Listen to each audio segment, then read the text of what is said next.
Bringing to life ideas that even the smartest people seem to be missing is the challenge. And there's a lot of ways I am excited about doing that. There's so much art out there that inspires me. I think what I'm finding is a preeminent challenge to me is to pay homage to these painters that have painted before me, that are painting at the same time I am now,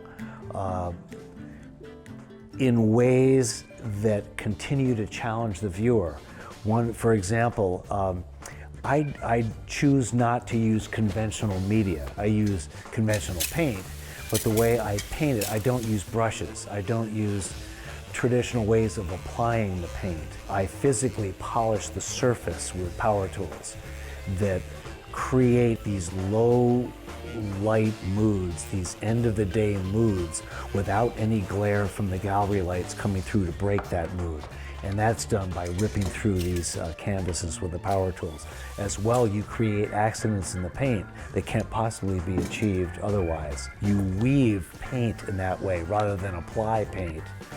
The weaving tends to keep you off guard to the point where you're forced to be a curator of these accidents.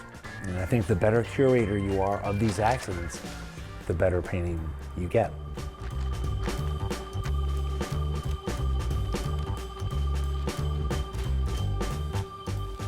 As many in my generation have been, I was influenced by movies. I am more influenced by 20th century filmmakers, specifically 20th century British filmmakers. Directors like Alfred Hitchcock or David Lean, for example, would use exceptionally long, establishing shots to set the mood for the stories they're about to tell. In setting those stages became the advent for my vistas with text, where I'd set the stage with these paintings and tell stories literally written through the paintings. I am invigorated by bringing to life ideas that are appreciated from a static perspective. The viewer moves in front of the piece, and the viewer's imagination is engaged rather than being fed a succession of completed ideas. If you ever cross, when you ever walk over a bridge of a river, it's really a cosmic connection that's made, you being over that water. It's really a very palpable sensation.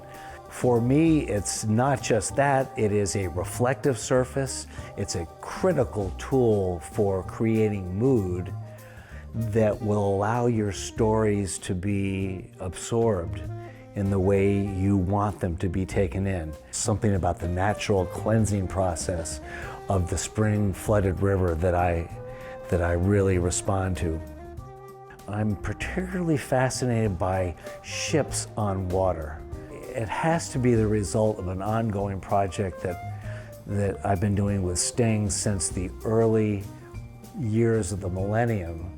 But he grew up in a shipping town. He literally grew up on a street that had a shipyard at the end of the street. And as the months went by and the ships were completed, they would literally block out the light of day.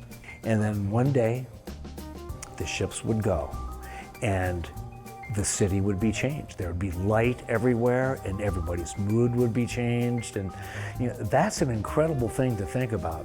It's very hard not to be moved by a community that makes ships for a third of the planet for hundreds of years, and then over a 10-year period, that entire industry goes. 1 million people were out of work. We've seen some horrible depressions in Detroit as Americans, but we saw nothing like what happened when the ships and the coal mines closed in northern England. So in the early part of the millennium, Sting was actually asked to sing at the ribbon cutting of the Sage Gateshead. The Sage Gateshead is a remarkable performing arts center designed by Sir Norman Foster. The city of Newcastle won a lottery to have this performing arts center be the anchor to a renaissance that was currently underway. after the shipyards and the coal mines had closed a few decades before. And Sting was asked to sing at the ribbon cutting. And I remember he came up to me right after the millennium happened. And he goes, "What do you think? You think there's a painting there? Can we?" I said, "Geez, well, I'm sure we could come up with something. Let me think about it." I had to turn this into a vista with text. And that piece became the Northern City Renaissance, which is the vista of the Tyne facing east as it goes out to the sea. And rather than depicting the slag heaps of the abandoned shipyards today, I took each of these yards and celebrated them as sort of ghosted, ethereal villages, now not occupied villages, as glowing places along the river, echoed by the now closed shipyards that became glowing dots through this landscape that went out to the North Sea. And it created this really interesting menagerie of luminosity, not unlike my incendiary nocturnes of quickly moving light. And here the light had moved, so to speak, over hundreds of years, the same type of composition. Currently being published as we speak is our first ever letterpress book of my woodcuts, my first woodcuts since working with Leonard Baskin 40 years ago, and the lyrics to his songs, beautifully designed by Russell Moret, the topographer, in ways that echo the old labor bills from the shipyards. It's just a stunning book. As an artist, and my old dear friend and mentor Lane Faison used to say that, remind me all the time, that all art is contemporary art. And so if you're looking at the old masters, they were doing it in a day when they were breathing. So to understand that art, you need to go back to what was going on in the culture then. It doesn't matter whether it was done yesterday or done 400 years ago. You know, those artists had to deal with many of the same things we're doing today in order to bring their idea to life. And that's an incredibly invigorating feeling to have, in that it's important for artists to feel included in their culture, whether they're loners or not. You want to feel some sort of inclusion. You want to feel that the ideas you're bringing to life are having an impact on that culture. And a thought like that is a really invigorating support of confidence.